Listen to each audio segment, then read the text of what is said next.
y esquizofrenia, que también era pintor. Fíjense, esta imagen es un autorretrato y qué interesante. eh, Muestra una boca abierta en la parte de su frente, ¿no? Como si hubiera un órgano eh, que habla en ese lugar. Y a los costados hay unas ventanas y si se fijan, hay unas finas ondas que atraviesan de una ventana a otra a través de su cabeza, ¿no? Brian Charlie nos va a acompañar en esta pequeña exposición para alegorizar las vivencias del pensamiento esquizofrénico. Desde luego, y es importante que compartamos esta advertencia, esta actividad está dirigida a médicos residentes de psiquiatría del primer año. Bienvenidos cualquier colega que no es médico residente del primer año. No pretendemos reemplazar ningún curso o seminario estructurado. Quien habla no pretende ser experto ni autoridad en la materia, sino simplemente un colega interesado en la psicopatología, un amante de la psicopatología, que ha aceptado la gentil invitación de la Asociación Psiquiátrica Peruana para participar en esta actividad. Allí encuentran un correo electrónico, encantado de que podamos compartir alguna opinión, interés o experiencia mediante este correo electrónico.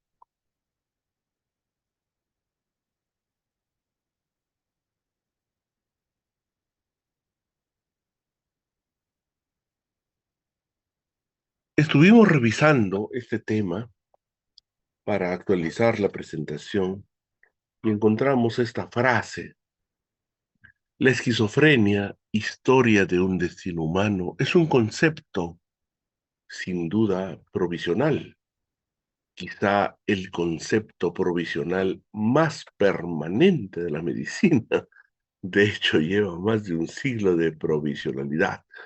Esto nos lo dice Antonio Colodrón, es un psiquiatra español, quizá no muy conocido en nuestro medio, ¿no? Pero que es profundo estudioso de la esquizofrenia. Tiene un texto que se llama La condición esquizofrénica. Y al costado ustedes ven este texto de Thomas Sass. Thomas Sass era psiquiatra, ¿no? De hecho, él no se proclamaba antipsiquiatra. En la época de los 60, cuando campeó la antipsiquiatría, Thomas Sass fue uno de los apóstoles de ese movimiento, pero él no se creía antipsiquiatra, ¿no? Hoy en día, fórmulas de la postpsiquiatría, etcétera, pero recogemos de Thomas Sass este término tan importante que es el símbolo sagrado de la psiquiatría. ¿Por qué? Porque la esquizofrenia, como paradigma de la locura, suscita miedo, temor, aprensión entre cualquier persona que, aún dedicada a la salud mental, se acerque a personas con este problema.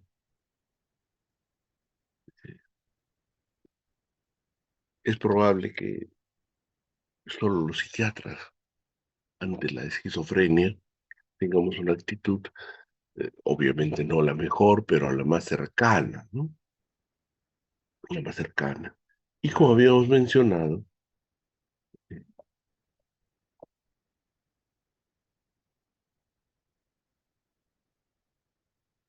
pesar de que esto pretendía ser un tema provisional, ¿no? Cuando Bloiler usa el término esquizofrenia criticando el término previo de demencia precoz, dice que obviamente no es adjetivable, nunca, no siempre se cumple, no todos hacen demencia, ni todos son precoces, y por lo tanto este es un término provisional que va a cambiar.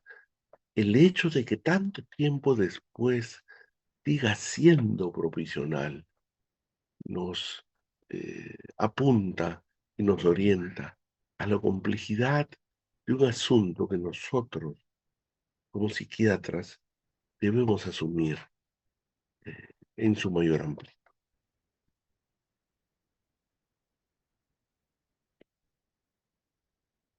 ¿Qué es captar lo esquizofrénico? Es un tema de envergadura muy amplia y muy desafiante, ¿no? Como dice este autor, lo fundamental de los síntomas esquizofrénicos es la imposibilidad de percibir una relación causa-efecto en una experiencia psicológica normal. En general, los fenómenos esquizofrénicos son aquellos sin motivación ni explicación. Estamos diciendo en general, sin asumir que esto sea una norma, una regla absoluta, ¿no? Es decir, un síntoma se considera esquizofrénico por exclusión, por no poder atribuirse a otro trastorno. Y esto nunca debe olvidarse para evitar apresuramientos o diagnósticos precoces e inadecuados. Desde luego, entonces, hay que considerar la personalidad del individuo y las circunstancias culturales, sociales y étnicas, ¿no? Por ejemplo, ¿qué ven ustedes ahí? Esta es una foto de Martín Chambi, el gigante de Paruro. Luego se lo identificó y es el gigante de Yushko. Era una persona de, de, de etnia andina con un problema de gigantismo, pero que representa, modo social y cultural, una concepción de la valía, de la importancia y de la trascendencia de la raza indígena, ¿no? Por lo tanto, la cautela para diagnosticar esquizofrenia debe ser la norma. Así como no se diagnostica cáncer en la emergencia, no se debe diagnosticar esquizofrenia en la emergencia, ¿no? Ese es un punto, un corolario que no se debe soslayar. Eh, Disculpen la cita personal, hace años cuando empezamos la formación, uno de nuestros maestros, Luis Matos, doctor Matos, que no necesitó tener maestrías ni doctorados para ser un maestro, nos dijo algo que hasta ahora recordamos. Doctor, nunca firme un diagnóstico de esquizofrenia que otro colega no pueda firmar. O sea, la esquizofrenia, como vamos a ver, es un tema complejo y complicado que nosotros, los psiquiatras, tenemos que asumir en su plenitud y en toda su envergadura. Pero así como en emergencia no se diagnostica cáncer, en emergencia no se diagnostica esquizofrenia. Y una perspectiva eh, evolutiva, longitudinal, muchas veces nos va a dar una pauta mejor y más adecuada para la valoración del diagnóstico. Siempre la cautela, uno no diagnostica cáncer como una broma, desde luego, ¿no? Tampoco uno diagnostica esquizofrenia como una broma. ¿Por qué es importante esto? Porque la esquizofrenia no tiene un rasgo patológico único que sea fundamental para su naturaleza. ¿A qué nos referimos? A lo clínico. Obviamente, como vamos a ver, muchos psiquiatras han querido de manera abstracta, de manera analítica, extraer un punto eh, o una serie de puntos eh, que sean característicos de la esquizofrenia, pero eso no significa que tengan una traducción clínica. Fíjense, no puede haber demencia sin deterioro de la inteligencia, ¿verdad? No puede haber delirium sin alteración de la conciencia, ¿cierto?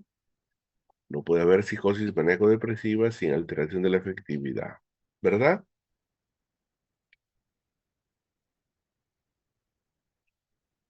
Pero en la esquizofrenia no tenemos estas características nucleares. Un paciente con esquizofrenia puede tener delusiones, pero puede no tenerlas. Puede tener alucinaciones, pero puede no tenerlas. Puede tener lenguaje desorganizado, pero puede no tenerlo. ¿Te cuenta? Ese es el reto y el desafío de gran parte de nuestro trabajo, ¿no? En la esquizofrenia no tenemos características nucleares. Ojo, vamos a ver que hay psiquiatras como Norio y otros que tratan de detectar, que tratan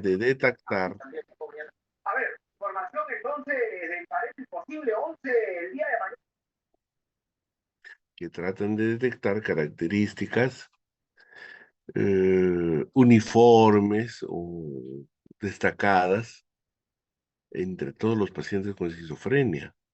Pero una cosa es una abstracción y otra cosa es un síntoma o un signo que se pueda detectar en el examen. Una persona con esquizofrenia puede no tener delusiones. De hecho, muchos pacientes, en aras de lo que se conoce en el grupo colectivo, te dicen, pero yo no tengo esquizofrenia porque yo no escucho voces, ¿no? O sea, ¿es obligatorio que un paciente con esquizofrenia escuche voces?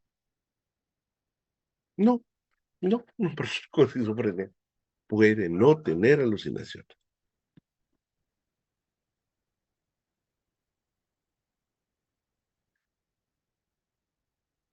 Bueno, ahí está la imagen de este pintor y persona con esquizofrenia, Brian Charney, y esta frase de Jan Zarik, ¿no? En general, bueno, en general lo paranoide se centra en el pensamiento, las delusiones de daño, de perjuicio.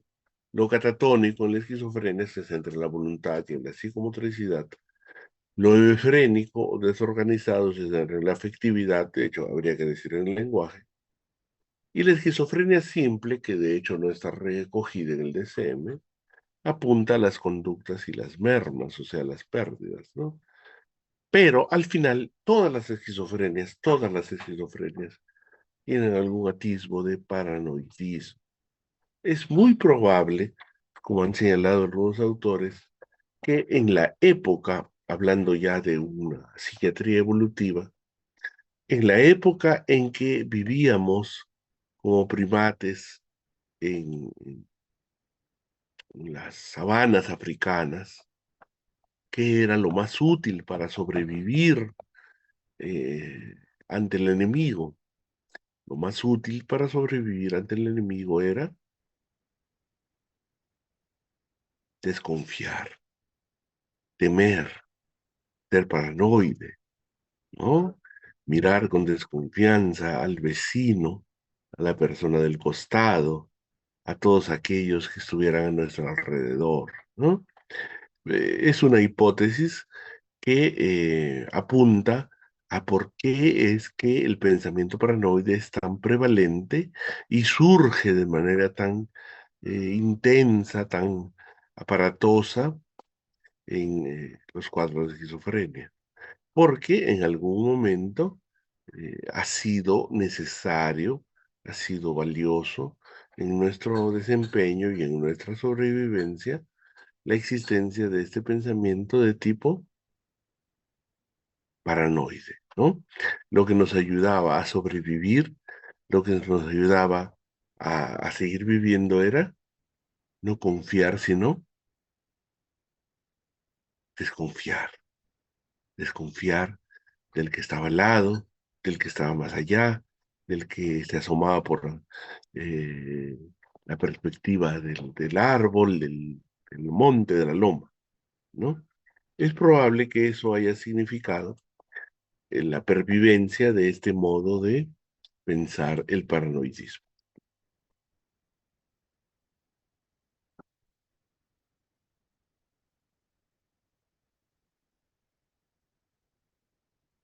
¿Qué nos dice este autor? Lo que nos pone en la pista de una esquizofrenia es lo incomprensible y nuevo de una conducta en personas en quienes no se esperaba. Alteraciones caracteriales, conductas extravagantes, extrañas y raras, independientemente de que el enfermo lo vea o no así. Obviamente, como vamos a encontrar, como decía Clérenbaugh, cuando la delusión aparece, la psicosis ya no es joven, es una psicosis vieja. Pero a veces, aún sin que sea evidente la psicosis en el tema delusional, las conductas raras e inusitadas pueden ponernos en la pista de la sospecha, no del diagnóstico, la sospecha de que podría estar desarrollándose un proceso esquizofrénico. En el diagnóstico diferencial, como todos, al ser médicos sabemos, nunca debe descartarse a priori la probabilidad más grave.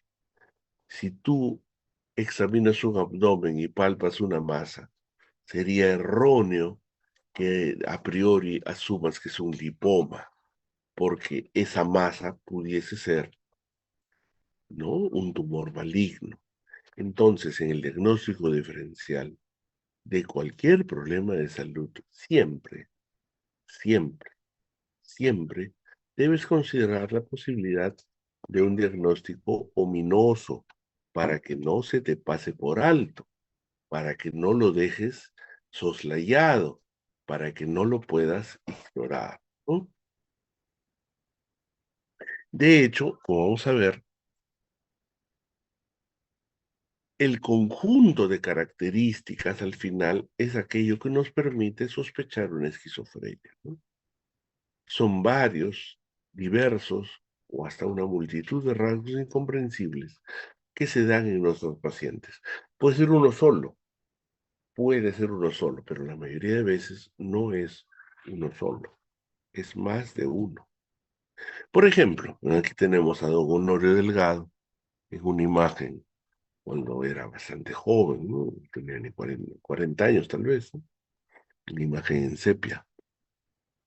Esta es una viñeta de su curso de psiquiatría. Dice, un esquizofrénico al comienzo de su enfermedad entra a la habitación de su jefe con el objeto de buscar un arma para suicidarse y, olvidándose de este propósito, desordena completamente las cosas. Por fin se desnuda y defeca en el centro de la...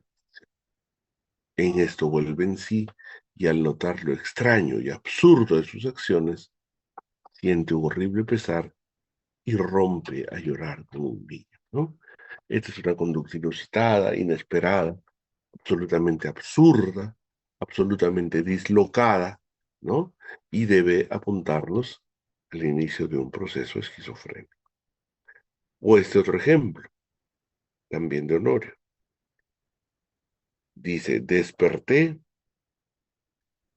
no sé por qué ruido que oí,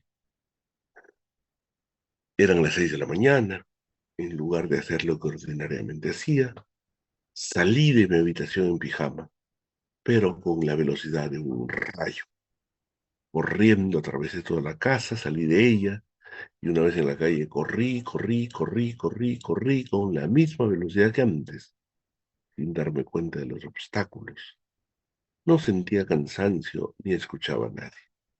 Fue un impulso que obedecí sin reparar ni medir las consecuencias.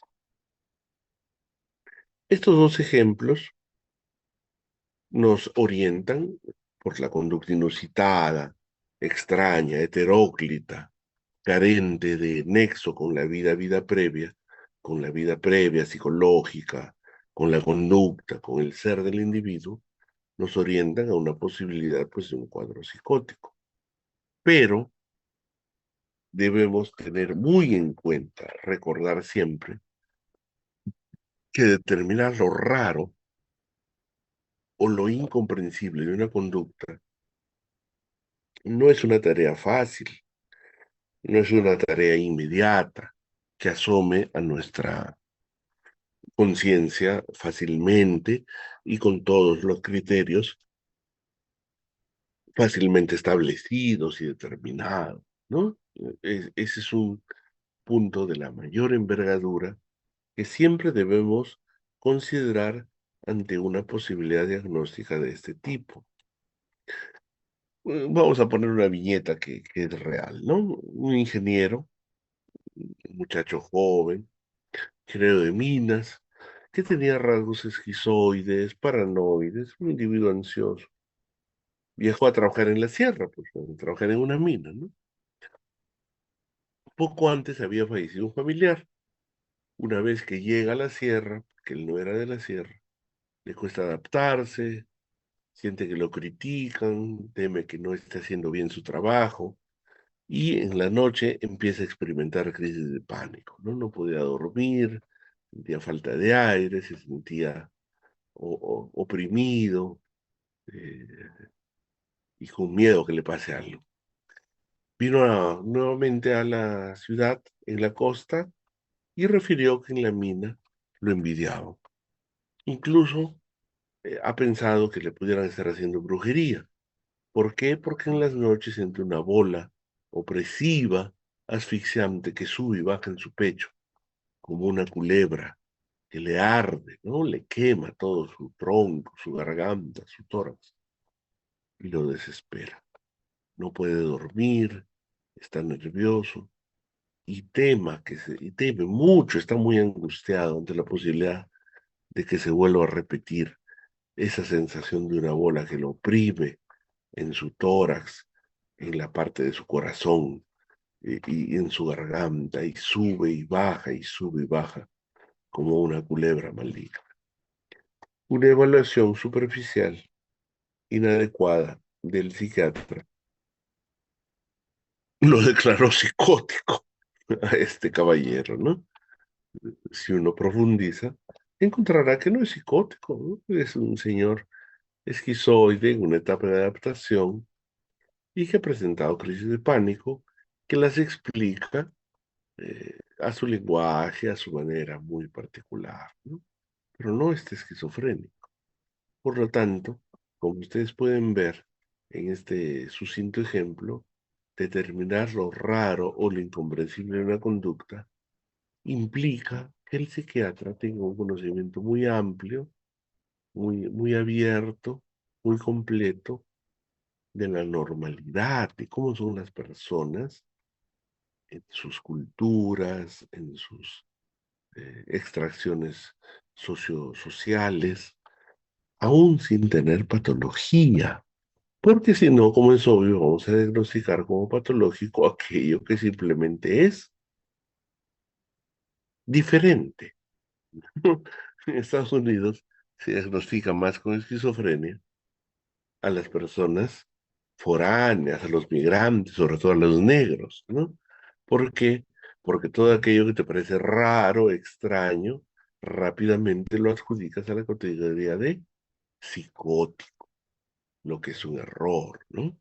Eh, que algo sea diferente, distinto, inusitado, no necesariamente debe llevarte de manera inmediata a la psicosis como diagnóstico, sino a una valoración más plena y amplia dentro del diagnóstico diferencial.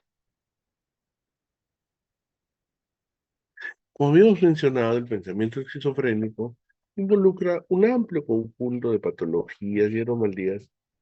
No, en general nunca se ven pues, en un mismo paciente, ¿no? Nunca se ven en un mismo paciente. De hecho, esta es una invitación a que uno, como residente, vea muchos pacientes, les dedique un tiempo eh, importante, idealmente prolongado, ¿no? Después de pasar la visita, después de cumplir las obligaciones, nadie exige que el residente se vaya de su piso. Debe sentarse, invitar a un paciente a conversar para poder detectar las múltiples anomalías del pensamiento.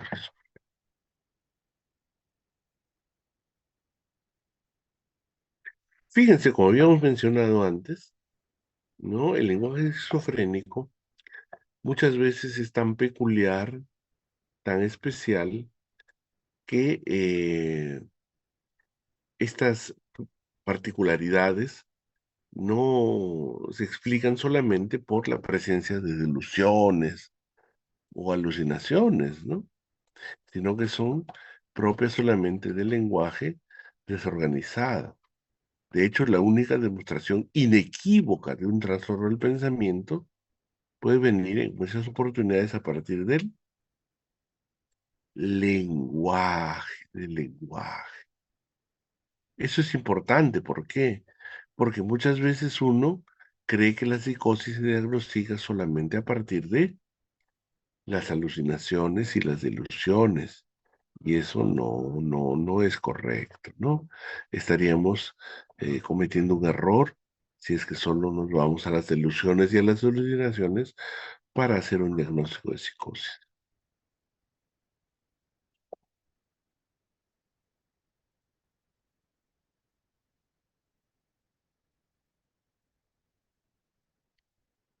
Los pacientes con esquizofrenia usan su vocabulario de una manera muy particular, muy idiosincrática, muy rara, ¿no? Pueden tener menos palabras, otras veces no, pero en general su uso es diferente al de las personas sin este problema de salud.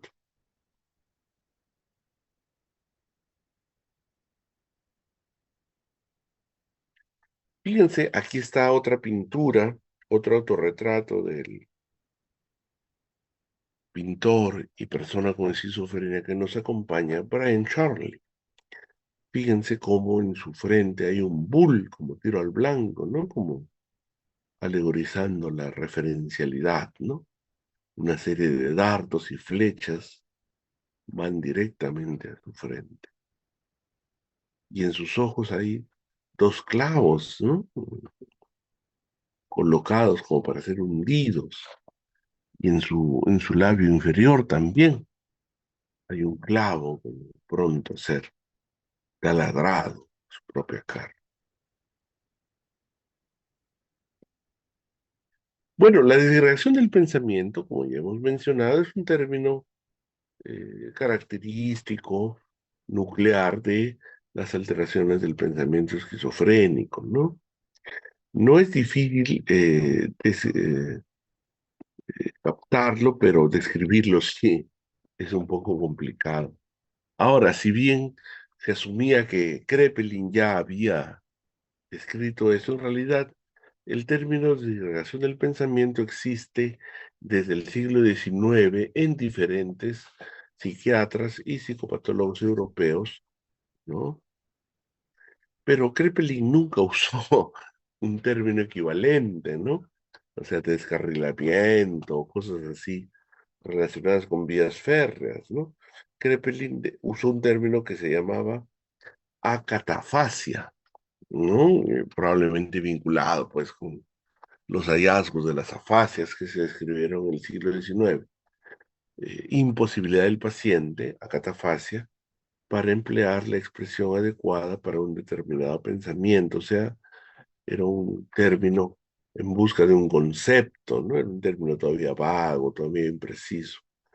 Son los que tradujeron, si ustedes revisan, y por eso la historia de la psiquiatría es tan apasionante, si ustedes revisan, Kraepelin empezó trabajando en Lituania, ¿no? En el hospital de Dorpat, que era la capital de Lituania, y él no hablaba ese idioma, ¿no? Pero como estaba necesitado de recursos, empezó a escribir libros y publicarlos, pero muchas de sus observaciones eran más que basadas en la entrevista o en el diálogo, basadas en la observación, ¿no? En la apreciación externa. Entonces, el término acatafasia no fue traducido.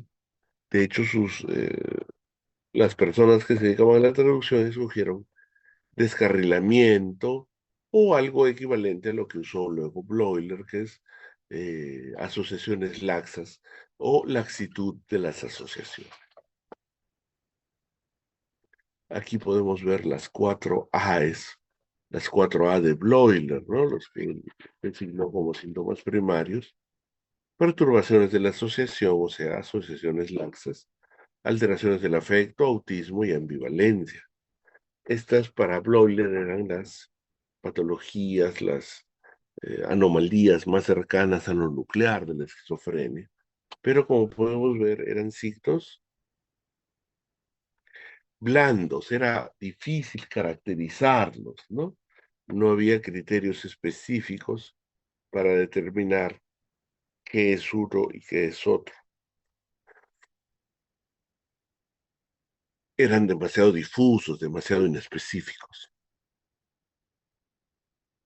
Por ejemplo, y hablando ya de asociaciones laxas o de disgregación del pensamiento, como ustedes recuerdan, mencionamos en la oportunidad anterior, hay un traslocamiento, un dislocamiento de las asociaciones entre oración y oración, y finalmente persiste la forma externa, lógica o formal, ¿no? Por lo tanto, parece que uno pudiese decir disparates con la apariencia de una oración gramaticalmente correcta, ¿no? Como dice Bloiler, esa es una cita de su texto, agarras los conceptos de una determinada categoría en una olla, los sacudes, ¿no? Y luego, por acción de la casualidad, van saliendo, solo relacionados por formas gramaticales, conjunciones y representaciones auxiliares.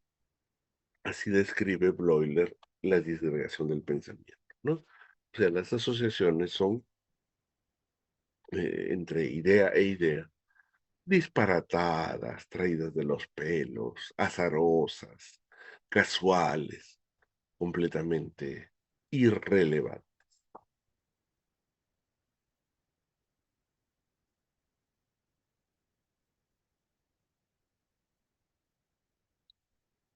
¿No? En este proceso tienen que ver los bloqueos, ¿no? Extrañas asociaciones de significado, ¿no? Y si bien el pensamiento disgregado es característico de la esquizofrenia, se puede ver en otras patologías severas, como demencia, retraso mental y organicidad cerebral. Pero el término es característico de la esquizofrenia. No olvidemos que estos tres términos son en la práctica cuasi sinónimos, no son sinónimos exactos, pero se utilizan como si lo fueran, ¿no? Pensamiento disgregado, asociaciones laxas y descarrilamiento. Como vamos a ver, las asociaciones laxas son una característica del pensamiento disgregado. No, es una metonimia. Cuando tú coges una característica para designar a la totalidad del fenómeno, estás haciendo usando una metonimia, ¿no? Entonces, las asociaciones laxas lo usamos como sinónimo de pensamiento disgregado. Y descarrilamiento, que como vamos a ver también era una característica del pensamiento disgregado, descrita por un autor, se la aísla y se la categoriza como un término que designe al fenómeno por completo. Entonces, estos tres son cuasi sinónimos: pensamiento disgregado, asociaciones laxas y descarrilamiento.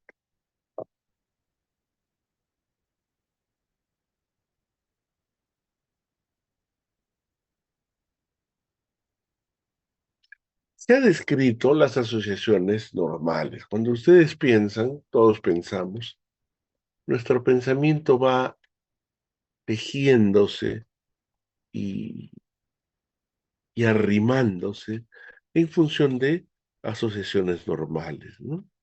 Semejanza, contraste, contigüidad temporal, espacial, causa-efecto, ¿no? Cada vez que uno piensa, esto ha sido escrito por filósofos hace siglos, ¿no? No es un hallazgo psiquiátrico. Cada vez que uno piensa, hay una asociación de ideas en función de estos aspectos, ¿no? Semejanza, contraste, continuidad temporal, espacial, causa-efecto.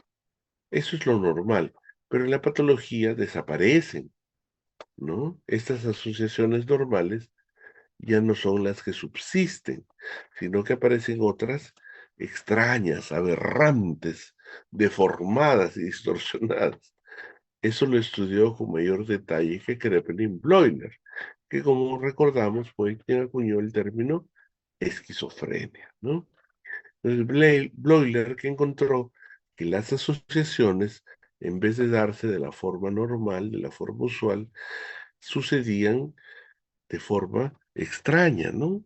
Por sonidos, por condensaciones, o sea, un mismo significado se sumaba en dos, desplazamiento, un significado pasaba al siguiente, ¿no? Interceptación, ¿no? Los bloqueos, ya se había dado cuenta que había bloqueo del pensamiento, donde la mente desaparecía su funcionamiento, ¿no? Monoideísmo, una idea prevalente que se imponía en el flujo de la conciencia. Pensamientos estereotipados, o sea, repetitivos, ¿no? Aunque no sean valiosos ni importantes, se repetían y se repetían y se repetían. O mal uso de símbolos. Es decir, lo que Bloiler describió fue que, si bien las oraciones pueden tener una estructura gramatical normal, correcta, las asociaciones, las uniones entre una oración y otra eran patológicas. Las asociaciones entre una oración y otra eran anormales. Aunque cada oración esté bien construida, los vínculos entre una y otra eran anómalos. Bueno, ahí tenemos a Bloiler con los lentes del primer centenario de la esquizofrenia, ¿no? Y esta parrafada también es de él, ¿no? Cuando describe que falta el factor más importante de las asociaciones, el concepto de fin, ¿no? De meta. ¿Esto qué dice? Que los pensamientos están subordinados a cierto tipo de idea general, pero no son relacionados y dirigidos por ningún concepto unificador de fin u objetivo. Parece como si las ideas de una cierta categoría fueran arrojadas a una olla, ¿no? Mezcladas y a continuación extraídas al azar y ligadas entre sí por una forma meramente gramatical u otras imágenes auxiliares. O sea, ¿qué es lo que capta Bloiler con su descripción? Un desorden azaroso, muy, muy particular entre las asociaciones de una oración a otra, ¿no? No hay un fin, no hay una meta. Puede haber un vínculo entre una y otra, pero al final todo el conjunto está desordenado, disipado, ¿no? De hecho, Bloiler tuvo influencia del psicoanálisis, ¿no? Jung, Carl Jung, trabajó con él.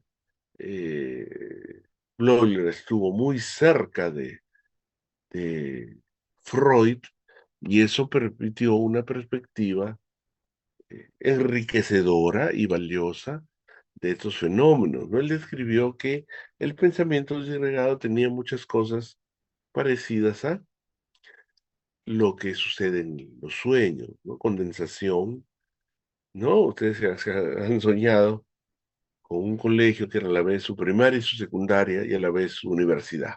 Eso es una condensación. Desplazamiento, ¿no? Sustitución de una representación por otra. Eh, Tú tienes un conflicto con tu hermano, pero sueñas que ese conflicto es con otro familiar, es un desplazamiento. O generalización, sustitución de una parte por el conjunto. Es interesante porque si bien esto es una clave heurística, o sea, no significa que sea uniformemente verdadera, es muy sugestivo porque tiene que ver con ámbitos de otro espacio de conocimiento, que es el psicoanálisis, ¿no? Muchos autores han abordado las asociaciones laxas, el descarrilamiento, etcétera, ¿no? Por ejemplo, este señor es Carl Schneider, no Kurt. Todos conocemos a Kurt Schneider, pero este es Carl Schneider. Él describió mecanismos por los cuales sucedía la disgregación del pensamiento, ¿no? Fusión, confusión, rotura y descarrilamiento. Por ejemplo, hay un ejemplo, ¿no? Dice, el tráfico está resonando en la carretera principal. Se dirigen hacia el norte. ¿Por qué las niñas actúan siempre de protagonistas en la función navideña? Si ustedes se fijan, ese tipo de descarrilamiento, o sea, se va de un canal asociativo a otro muy diferente, se puede ver incluso en la poesía, ¿no? Que ha habido otros autores que lo han llamado de otras maneras, lenguaje sintético, concretización, o sea, la pérdida de la capacidad de abstracción de tal modo que todos los objetos del lenguaje son manejados como concretos, como reales, ¿no? Hechos de una sustancia tangible, ¿no? Entonces, los trastornos formales del pensamiento han sido descritos por muchos autores, diversos autores, múltiples, múltiples, múltiples, incluyendo este Carl Schneider, malogrado porque él se incorporó a la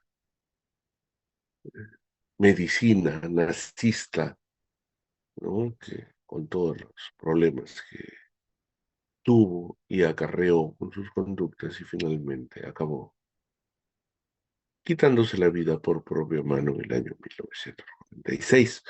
Hay que recordar, Carl Schneider no es el mismo que Kurt Schneider.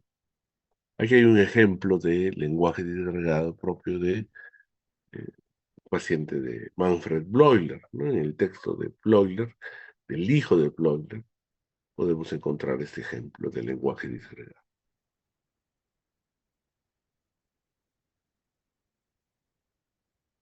No lo vamos a hacer diapositiva karaoke, desde luego.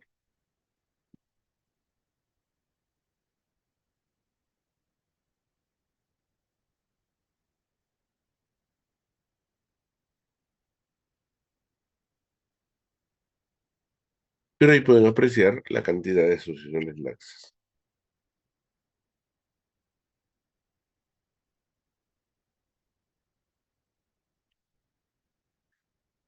Entonces, como ya hemos señalado, la disgregación, así como metafóricamente pueden ver esa ruma de piezas de dominó unidas sin orden ni concierto, tiene estas características ya detectadas y establecidas, ¿no? No hay una idea directriz.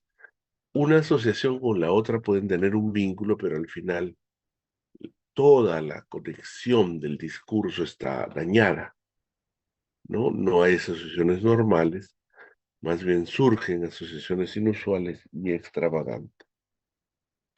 A diferencia de la fuga de ideas, la disgregación no es influida por estímulos externos, ¿no?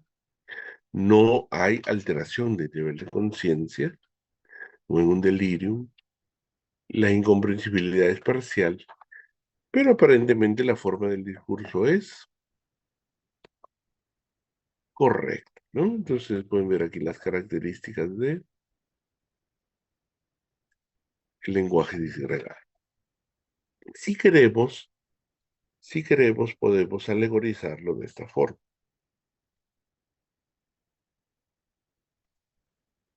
El pensamiento o lenguaje normal, usualmente podemos asumir que el pensamiento se expresa a través del lenguaje, aunque como es obvio hay salvedades, es como un conjunto de fichas de dominó, ¿no? Un conjunto de fichas de dominó que se ordenan adecuadamente según el número que cada una tiene, ¿no?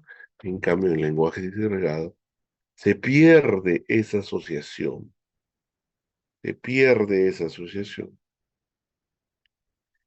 y las fichas están organizadas al azar, ¿no?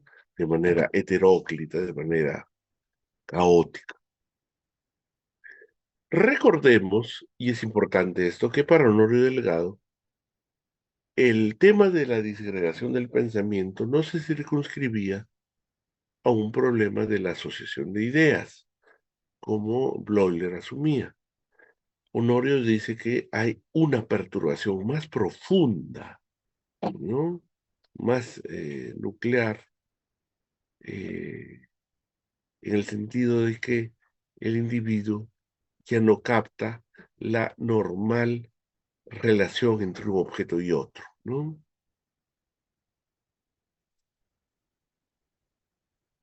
Hay una alteración en la normal aprehensión de las relaciones.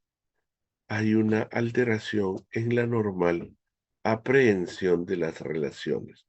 O sea, no es solo un problema de la asociación de ideas, sino que en general la captación del individuo respecto a cómo se vinculan los objetos unos con otros está deteriorada. Por lo tanto, en ese sentido, los pensamientos emergen dislocados, discordantes, desordenados, sin estructura ni finalidad. Mezcolanza de conceptos, ensalada de palabras, como dice uno de los pacientes, carencia absoluta de ideas centrales y de ruta a seguir. Bueno, ahí Honor está subsumiendo los hallazgos que hemos descrito previamente, ¿no? El pensamiento disgregado se encuentra con el pensamiento embrollado en un extremo, ¿no? En un extremo. ¿Cómo distinguimos uno del otro? Por el nivel de conciencia. Si tú vas al hospital Arco Herrera, caminas y encuentras un paciente muy deteriorado, muy enfermo, cuyo lenguaje parece ser incoherente, observarás que su nivel de conciencia no está disminuido, por lo tanto, eso no se trata de un pensamiento incoherente, pues lo parezca, se trata de un pensamiento disgregado, pero que ha llegado al nivel de ensalada de palabras, producto de su deterioro, producto de su deterioro. En ese espacio pueden confundirse ambos conceptos. En el extremo de la disgregación del pensamiento es idéntica al pensamiento embrollado, confuso o incoherente. Fíjense cómo se deforma la imagen de este caballero. Fíjense cómo se deforma la imagen de este caballero, Brian Charley, el pintor que nos está acompañando a lo largo de esta exposición. Como su frente es una fauce abierta, una boca abierta, desgarrada, con una lengua exangüe, con una úvula colgante, y debajo solo vemos sus ojos ojerosos, cansados, fatigados. Y alrededor de su rostro y de su cráneo siguen habiendo esta especie de ondas, ¿no? Que vibran y van antes o después más allá, lastimándolo.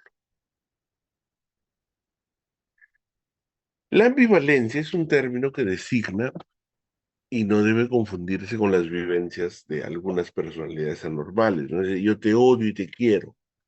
Cuando te portas bien te quiero, cuando te portas mal te odio. Eso no es ambivalencia, ¿no? La ambivalencia es una quiebra de las categorías, ¿no? Es una quiebra completa de categorías porque simultáneamente a un mismo elemento, a un mismo objeto, se les adjudica ambas categorías, ¿no? Positivo y negativo, ¿no? Cosa que contradice pues las leyes más básicas, aristotélicas, ¿no? Hay ambivalencia afectiva, ambivalencia de la voluntad y ambivalencia del pensamiento. Por ejemplo, en la voluntad se ha descrito esto como un síntoma catatónico, ¿no? Tú le dices al paciente, no me dé la mano, pero le ofreces tu mano y te da la mano.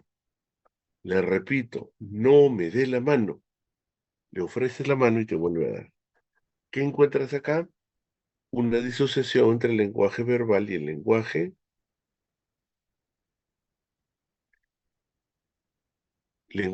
verbal y el lenguaje no verbal, ¿no?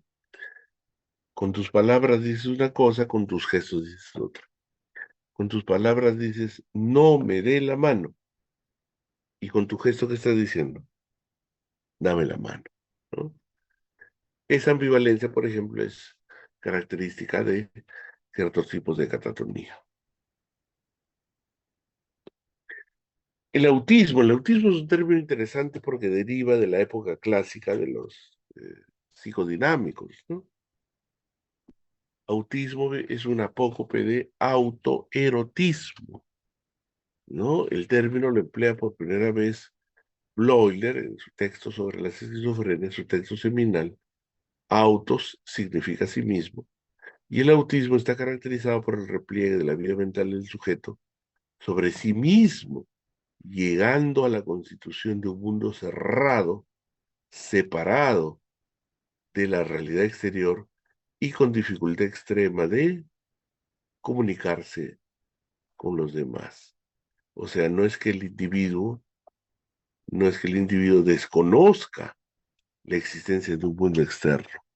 No, de hecho, sabe que lo hay, es consciente de que existe, pero toda su atención está vertida hacia su vivencia interna, su vivencia privativa, su vivencia primaria, su experiencia más inmediata, ¿no? Su mundo fantasioso, su mundo cerrado, su mundo privado, su mundo escondido, eso es lo que es privilegiado en la vida del individuo psicótico con esquizofrenia.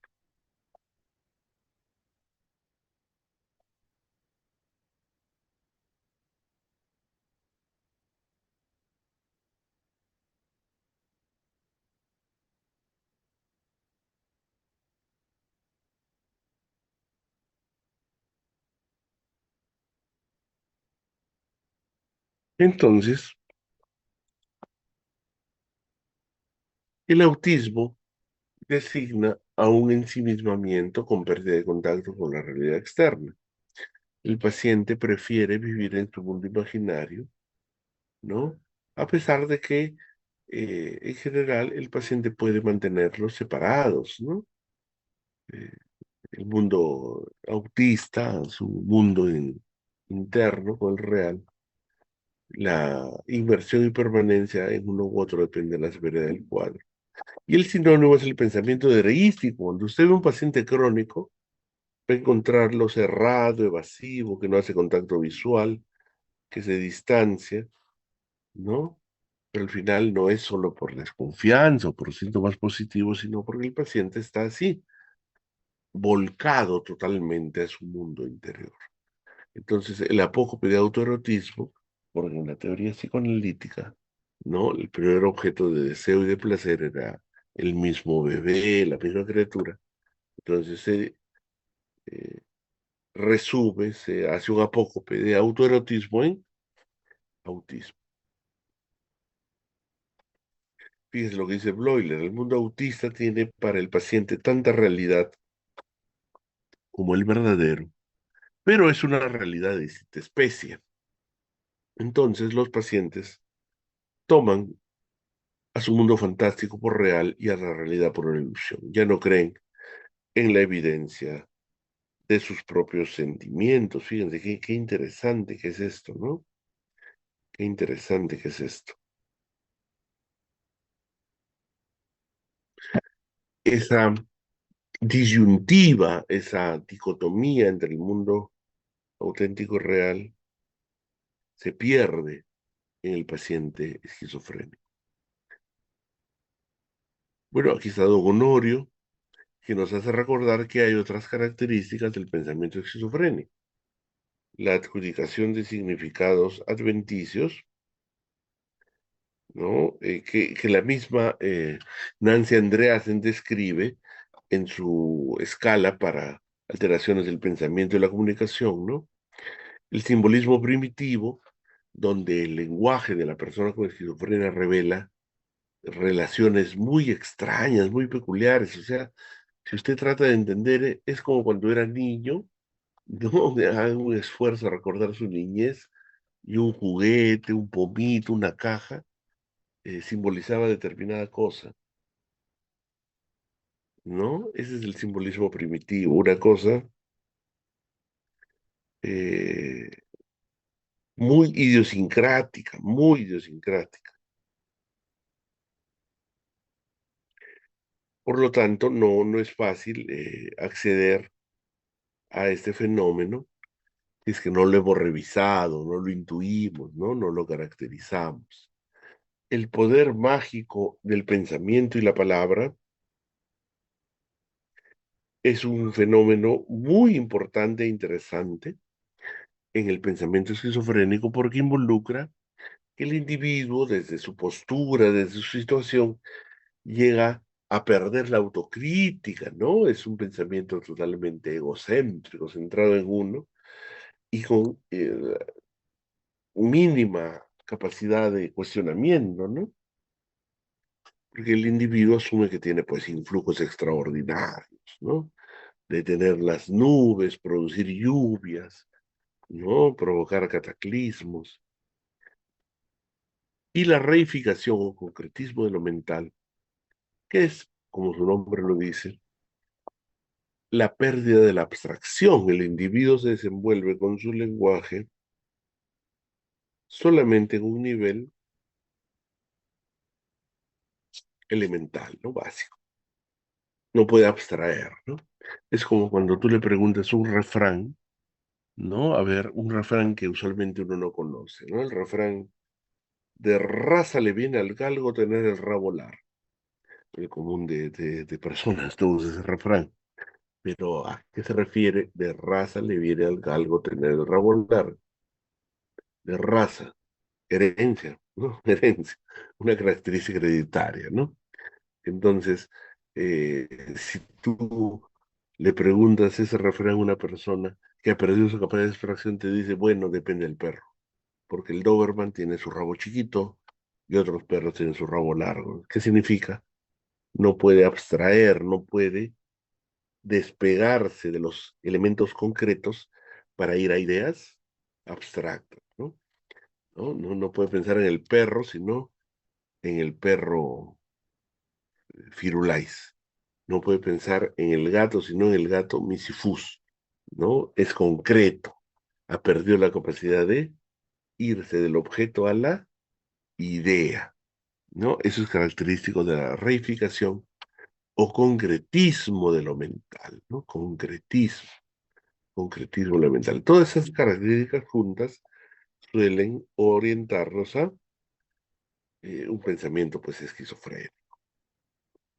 Y finalmente la participación en el alma ajena y ser de las cosas, donde el individuo pierde totalmente la crítica de la conciencia entre sus límites de su yo y su no yo, ¿no?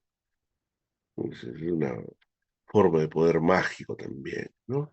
Yo puedo influir en el pensamiento de otros, puedo influir en el devenir de las cosas, y estas son patologías ya gruesas, ¿no? Usualmente esquizofrénicas del pensamiento. La doble contabilidad es un término que se usa muy mal actualmente, ¿no? Recuerden que el paciente con problema de esquizofrenia se haya plenamente convencido de su delusión, pero por otro lado actúa como si la delusión fuese irrelevante o falsa, ¿no? Es decir, su conducta no siempre es coherente, condicente y congruente con lo que afirma en su delusión. Al parecer, al parecer, esto podría sugerir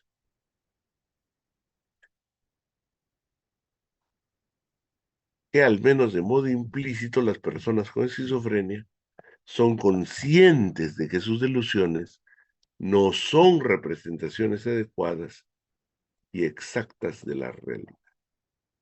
No, fíjense qué interesante.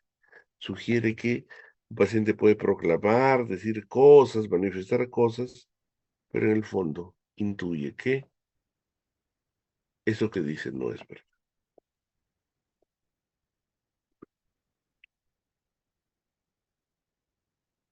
Es decir, el delirio y la realidad existen de manera consecutiva, simultáneamente, ¿no? ¿No? Y aunque debieran excluirse, no es así, como es la viñeta de Bloiler. Reyes, emperadores, papas, redentores se dedican en su mayoría a tareas muy banales, supuesto que todavía tengan energía para alguna actividad. Ninguno de nuestros generales intentó nunca actuar de acuerdo con su rango imaginario. El desdoblamiento de la psique, por algo Floiler le llamó escisión de la psique. El desdoblamiento de la psique conduce siempre a las mayores incongruencias. Ese es un ejemplo de pensamiento disgregado, ¿no? Y a la vez de una doble contabilidad. El paciente no ejerce ni ejecuta aquello que proclama. Soy el emperador del mundo. Por favor, vaya usted a lavar los baños. Y se va. Pero si él asume que es el emperador del mundo, no reaccionaría así para irse a lavar el baño, ¿no? Esa escisión, esa distinción, esa diferencia entre lo que el paciente dice y lo que el paciente hace se llama doble contabilidad y es característico de la esquizofrenia. Por eso no debe etiquetarse con doble contabilidad fenómenos como un paciente que no quiere colaborar con la entrevista, adolescentes berrinchosos, ¿no? Pacientes adictos que son mentirosos, ¿no? Eso no debe denominarse doble contabilidad. ¿Por qué? Porque sería equivocado usar ese término para designar a este fenómeno que debe ser circunscrito, circunscrito.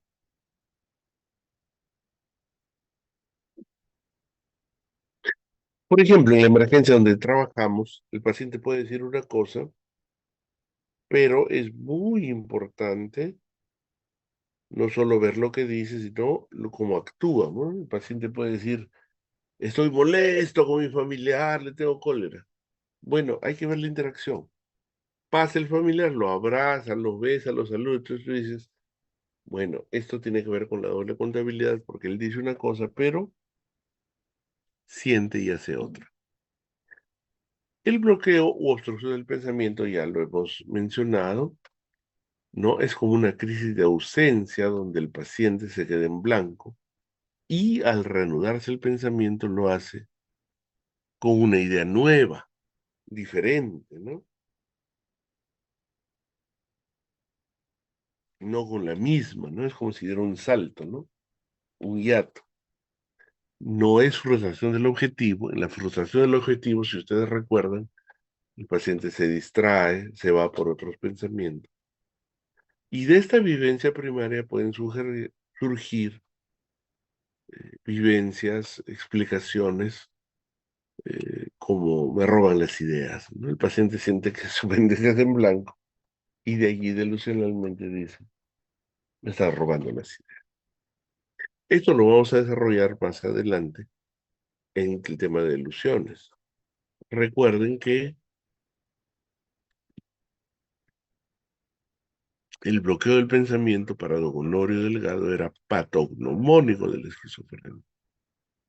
Patognomónico de la esquizofrenia significa que siempre debía orientarte y sugerirte hacia ello, ¿no? Ahora bien, como es obvio, puede haber excepciones, ¿no? Por ejemplo, una crisis de ausencia real en una epilepsia, ¿no? Pero siempre que tú ves que un paciente tiene este fenómeno, debes apuntar a esa probabilidad.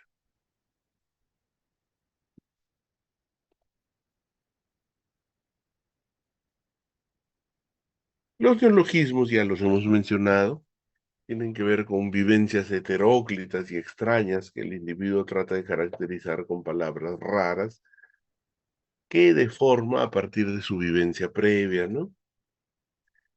De sus experiencias previas. También se asocia a asociaciones laxas, pero nunca debe confundirse con las parafasias, ¿no? Si usted ha visto alguna vez un paciente con parafasia, se va a acordar y va a darse cuenta de lo diferente que es de un neologismo. Glosolalia, glosomanía y criptolalia se ven en algunos pacientes que dicen hablar en lenguas o escribir en lenguas, ¿no? Porque han sido poseídos por el espíritu, ¿no? Como en un pentecostés, ¿no? No es un síntoma relevante ni importante, pero se ve con cierta frecuencia. La enajenación del pensamiento, que es un tema propiamente del contenido del pensamiento, o sea, de las delusiones, nunca puede soslayarse ni dejarse de lado porque es de enorme trascendencia. Enajenación del pensamiento es un tipo de vivencia de la persona con esquizofrenia, ¿no? Eh, a partir de estas vivencias señaladas, bloqueo o concretismo, siente como que su mente ya no puede ser controlada por sí mismo, ¿no? Desaparece, se hace un hueco, se hace un vacío, ¿no? Y hay una serie de fenómenos complementarios, ¿no? Pensamientos hechos o introducidos, publicación del pensamiento, sustracción del pensamiento. ¿Qué involucra esto detrás?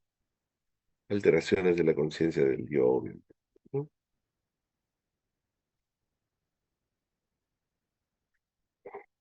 Si no hubiera alteraciones de la conciencia del yo, probablemente eso no podría haberse ejecutado.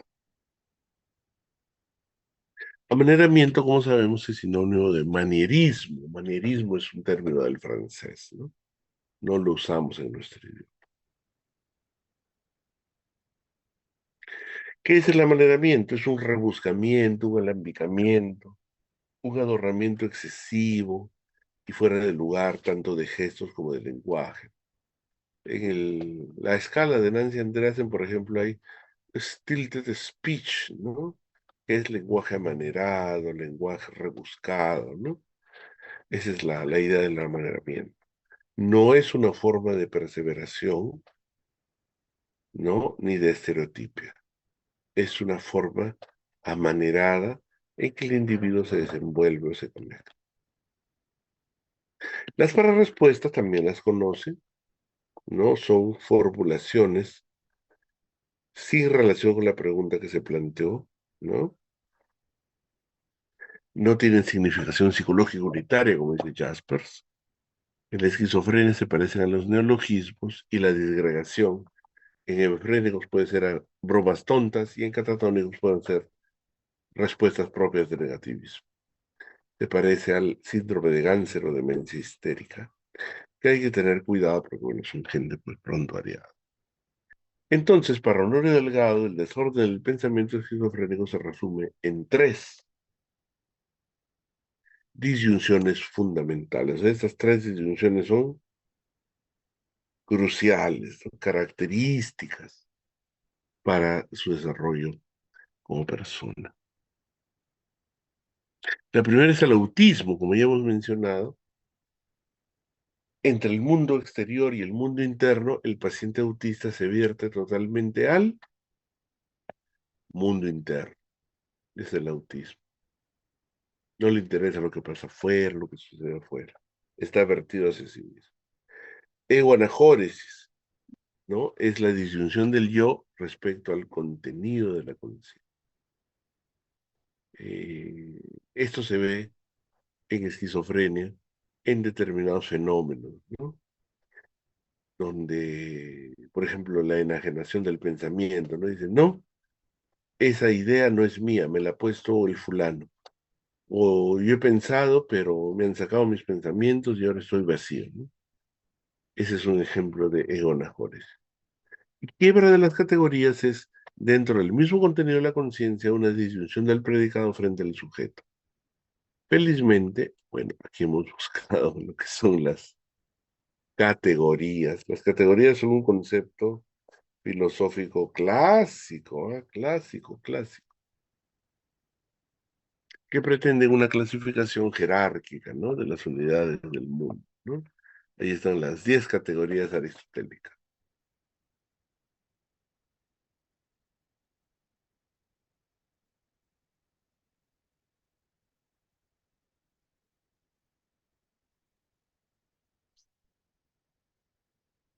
Muy bien, y don Honorio, siempre los psiquiatras han tenido el deseo de exhibir, participar con alguna novedad, ¿no? Con algún hallazgo importante, ¿no? En general, no es que se caracterice, como hemos dicho, la esquizofrenia por un signo o síntoma, sino porque va a haber fenómenos abstractos que impulsen a que eh, asomen ciertas eh, valencias del fenómeno esquizofrénico, ¿no? Por ejemplo, la atelesis no es un hallazgo del examen mental, es una abstracción, no es un criterio clínico, ¿no? No es que vas a decir, mira, mira, mira, ve, ahí está la telesis del paciente, ¿no? En general, un paciente, pues, en el transcurso de su enfermedad, no trabaja, no estudia, ninguna actividad es productiva, Todos sus fenómenos psicológicos rematan en frustración, estériles. Ahí podremos decir que hay una atelesis, ¿no? Atelesis no es solamente no trabajar o no estudiar, por favor, ¿no? Esa sería una definición incompleta y equivocada. Por ejemplo, este bonito artículo de Honorio, les invito, ahí está su referencia, les invito a que lo revisen. Es muy interesante, es un artículo de fines de los años 30, imagínense, ¿no? Pero ya estaba estructurándose todo lo que hoy, en mayor o menor medida, sabemos acerca de psicopatología, de la esquizofrenia y su libro. Un par de pinceladas adicionales. Jaspers, ¿no? Jaspers describe los fenómenos psicológicos como procesos o como desarrollo, ¿no? Dice, cuando frente al desarrollo vital que tuvo lugar, surge algo enteramente nuevo por una alteración duradera de la vida psíquica. Este fenómeno lo llamamos un proceso. Es como si tú piensas, a ver, un chiquillo mototaxista que acabó la secundaria a las justas y se dedica a manejar su moto, ¿no? Y un buen día dice que lo persigue la CIA y el FBI. ¿De dónde sacó que lo persigue la CIA y el FBI? ¿Se dan cuenta? Eso es incomprensible, ¿no? No hay de dónde sacar semejante fenómeno, ¿no? Eso es un proceso, una transformación, una descomposición de la personalidad y que llega a crear un nuevo estado. Hay que distinguir los procesos orgánicos, por ejemplo, si una persona tiene un accidente de tránsito y deteriora su córtex prefrontal, también va a tener un proceso. O sea, va a cambiar su manera de ser, su personalidad, pero es mucho más evidente y mucho más violento. Cambio en otros cuadros, el proceso es más lento, más insidioso, ¿no? Pero eso sí, en todo proceso se distingue una transformación y una descomposición de la personalidad que crea un nuevo estado. La mutación producida por el proceso psíquico es incomprensible y solo podemos explicarla por una alteración somática. Es como si dijéramos la vocación de cada uno de ustedes. A ver, piensen cada uno de ustedes en su vocación. Ustedes fueron niños, fueron chiquillos, la primera persona a la que vieron sufrir, ¿quién fue? La mamá. Entonces surge en cada uno de nosotros el deseo de quiero ayudar a mi mamá, quiero ayudar a mi mamá, quiero ser médico, ¿no? Entonces, estudiaré medicina. Creces, creces, ingresas a la facultad, dedicado, estudioso, no das problemas a nadie, ¿no? Seré médico. Y en ese ínterin te conoces con una dama que te desalienta, te engaña, ¿no? Tus amigos te dijeron que era jugadora, tú no le creíste, conoces la depresión y al final emerge en ti un motivo y un deseo, seré psiquiatra. Te das cuenta cómo cada uno de estos hechos puede, y ahí ahora estamos acá, ¿no? Reunidos. Te das cuenta cómo en el desarrollo un motivo lleva a una causa, ¿no? Te metes por la biografía y una cosa se encadena a la otra, ¿no? Es como cuando ves una novela, una película bien hecha y dices, sí, cómo yo lo he vivido, ¿no? Lo he sentido, todo lo que ha pasado. Así es esta vivencia, ¿no? El desarrollo también tú lo entiendes desde dentro. Dices, sí, yo he vivido eso, yo también me identifico con eso, es una situación que forma parte de mi existencia. Entonces, un desarrollo es comprensible psicológicamente, a diferencia de un proceso donde no.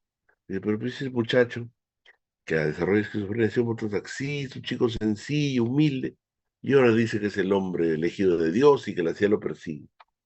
¿De dónde sale eso?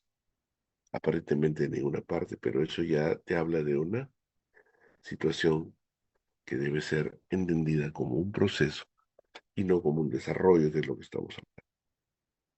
Y finalmente una mirada gestáltica, recuerden, gestalt es la configuración de la forma, ¿no?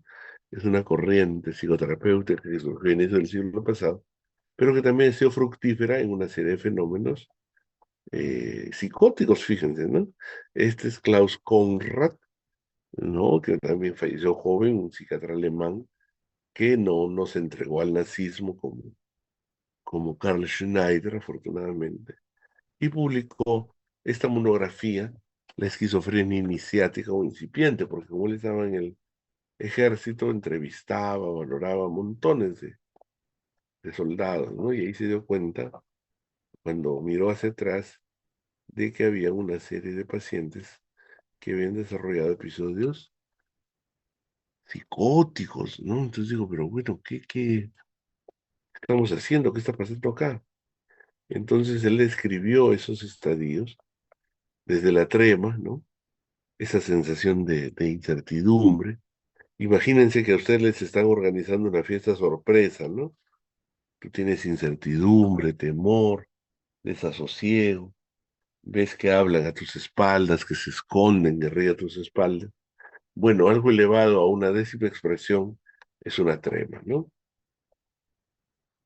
Fíjense, así empieza la esquizofrenia, ¿no? Con sospechas, con miedos, con temores, con ansiedad, con depresión, ¿no? No empieza directamente con fenómeno ya constituido. A medida que avanza el fenómeno, la apofanía implica conciencia de significación anormal, ¿no? Conciencia de significación anormal. O sea, lo que al principio decías, no sé qué pasa, intuyo que algo pasa, pero no sé qué, va llegando a un momento que dice, ah, ya entendí, ya la paré, ya estoy captando, esto era, ¿no? Y usualmente esto cristaliza en una delusión, ¿no? Mi primo es en mi contra, me hace en mi contra, me hace en mi contra, no son mis padres, quieren verme para casar, etcétera, ¿no? O sea, ya estás en otro momento. Aparte de la apofanía, la anástrofe es el yo ocupa el centro y el medio del mundo. Ustedes pueden ver cómo muchos pacientes sienten efectivamente que son el centro del universo, ¿no? El apocalipsis, cuando hay fases catatónicas del residuo, si esto va acabándose y cómo se organiza. O sea, la delusión de la esquizofrenia tiene fases, ¿no? No es que aparece de un modo, continúa de otro modo y de otro modo, ¿no? Es valioso verificar esas fases. Y por eso mismo la trema es un diagnóstico retrospectivo. ¿Qué significa retrospectivo? Que solo lo podemos hacer si es que se ha verificado el cuadro esquizofrénico previo. No olvidar los estados clínicos de alto riesgo para el desarrollo de esquizofrenia.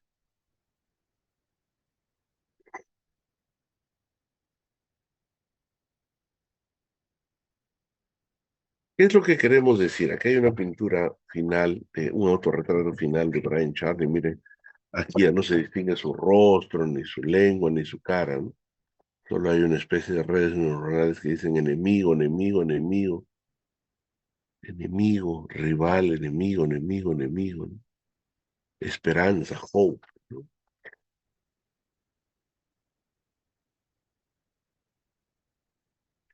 Está.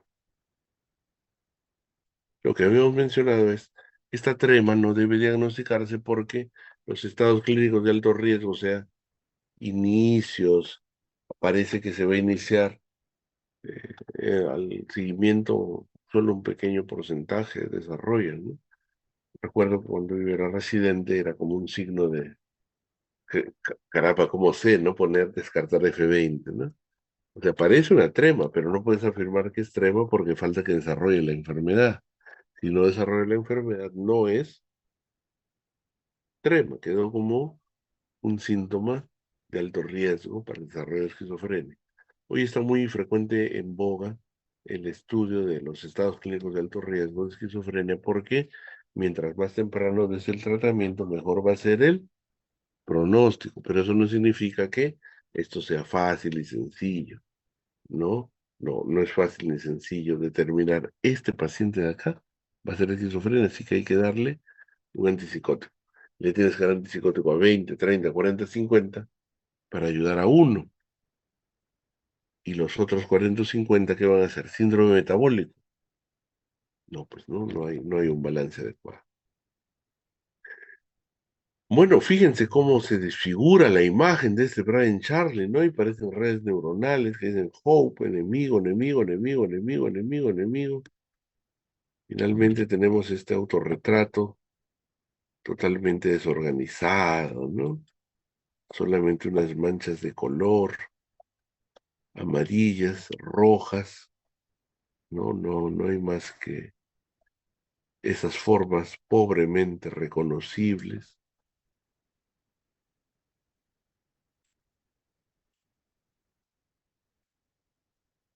Y está Brian Charlie, pintor con esquizofrenia, pintó 17 autorretratos en que se verificó el desarrollo de sus síntomas y la desorganización de su ser. Falleció por propia mano. Esto nos hace recordar que las personas con esquizofrenia se suicidan tanto como las personas con depresión, pero como hay más personas con esquizofrenia, realmente uno se olvida del riesgo suicida de las personas con esta enfermedad.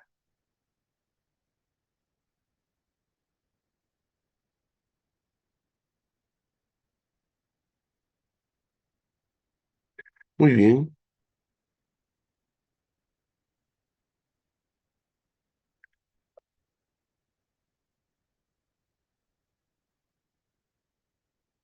muy bien, ha sido un gusto compartir con ustedes estos conceptos. Como les mencionaba, la semana próxima, dada la actividad de la Asociación Psiquiátrica Peruana, no vamos a encontrarnos